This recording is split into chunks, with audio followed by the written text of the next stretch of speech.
You think I'm an idiot. Howard, please, you're gonna have to tell us what it is that you're talking about. I'm talking about getting rid of some waste. Tell me what you two are doing with these.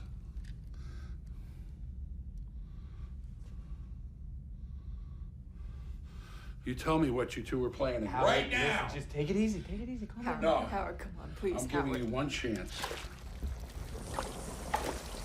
Hey, Howard, just calm down. One chance to answer with some dignity, or I swear to God you're going into this barrel while you're alive to feel it. It was me. All right, not her. It's just me. No, She stay out of this, all right? She doesn't have a clue what you're talking about. I wanted your gun. And so I was thinking about making a weapon to get it from you.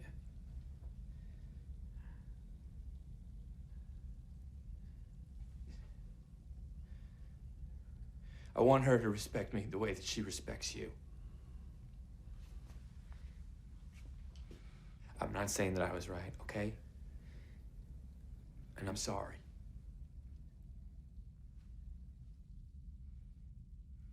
You're sorry?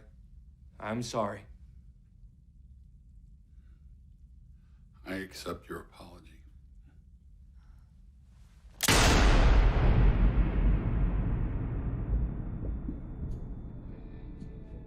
Are you for real?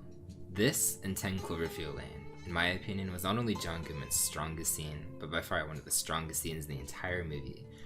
Up until this point, the viewer is completely conflicted on whether or not to believe that Howard is telling the truth, as he seemed less threatening the more that the plot progressed and the movie progressed, and portrayed more and more like a guardian or protector, actually trying to save Michelle and Emmett from the threat outdoors.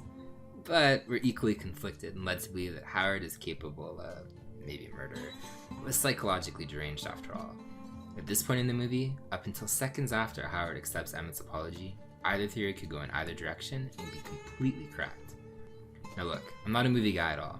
I watched, in fact, probably a movie once a decade, almost literally, which is why this video is coming out in 2022, when 10 Cloverfield Lane came out in 2016.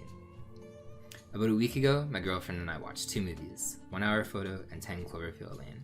I picked 10 Cloverfield Lane, and my girlfriend picked the former, but both movies had two things in common.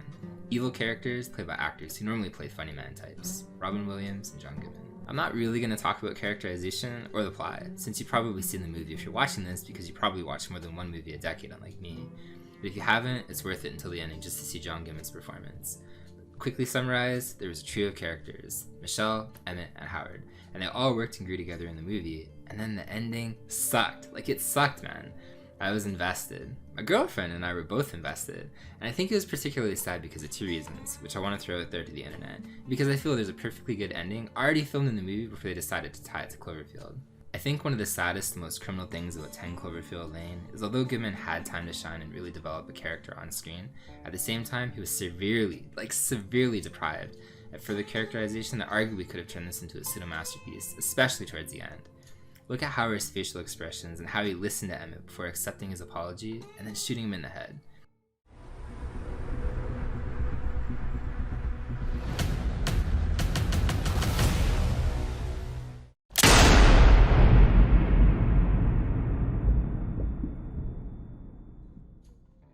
I really wish the writers explored more ambiguous situations involving Goodman and Michelle or Emmett, or both of them together. My girlfriend and I were legitimately gripped watching Goodman play Trivia Pursuit or whatever that game was, not knowing that he was trying to play the game. Or was he? Maybe this was intentional. I really love again how you can interpret this scene as intentional fear-mongering and gaslighting, or accidental fear being induced by a paranoid Emmett.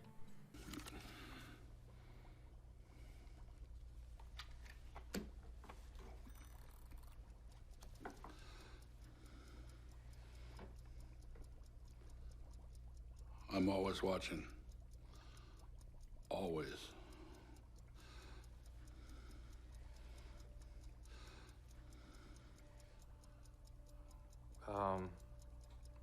God. I go wherever I want. I don't know. I know what you're doing. I see what you're doing. I know what you're up to. Look, Howard, I don't know what you're getting at. I see you when you're sleeping. I I don't know know Calm what down. you're doing, Calm and down. I'm always watching. I don't know. Always watching. I'm always watching. Santa Claus. There's Santa Claus. Yeah, Michelle, that's great. Except it was Emmett's turn. Sorry, I just got a little excited. Yeah, well, I'm keeping that point. I really believe one of the absolutely strongest points of Goodman's character was the ambiguity, not completely knowing if he was evil or not through his actions or speech. Even after Howard shot Emmett, you could argue he was only doing it to protect Michelle, because he really did believe Emmett was a threat based on what he declared to Howard. In the partially distorted audio read afterwards, Howard comforts Michelle while saying that Emmett was going to hurt them, and they're safe now. And the writers didn't explore that dimension after Emmett was shot, almost at all. Look how gruff Howard is the entire movie before Emmett is shot and killed. Like, the scene, literally right after, leaves so much to be desired, as Howard comes up to give Michelle some ice cream. And what do we see here? A very clean-shaven Howard. I feel at this point the writers completely dropped the ball. My girlfriend and I talked after the movie, and like you, as the writers, have created an excellent universe, where we're literally now been reduced from a trio, involving Howard, a very ambiguous character who is extremely hard to nail down and understand, suddenly trying to make an attempt to better himself. Like, he's trying to make an attempt to better himself after shooting a man in the head.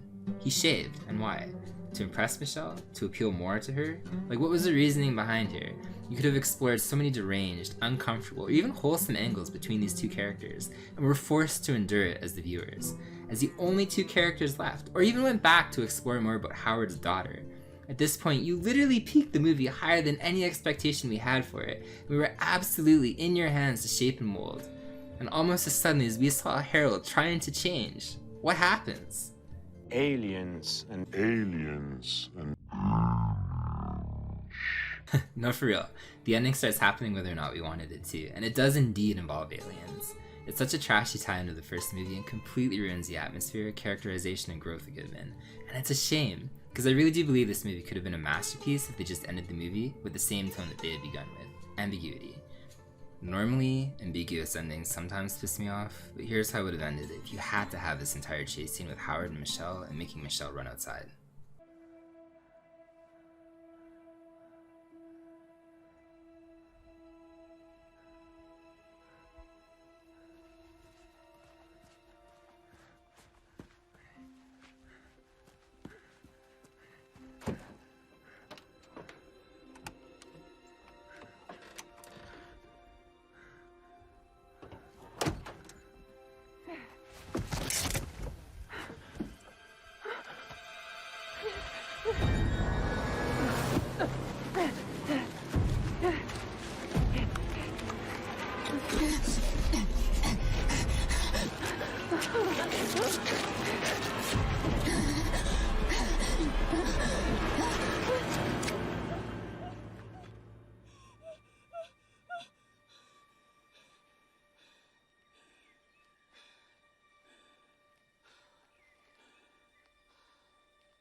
And that's it. End it there. Leave the threat unknown and unspecified. Leave us wondering if Goodman was evil or not. I think it would have been more powerful than what we were given as an ending, especially if they further explored Goodman's relationship after Emmett was killed with Michelle.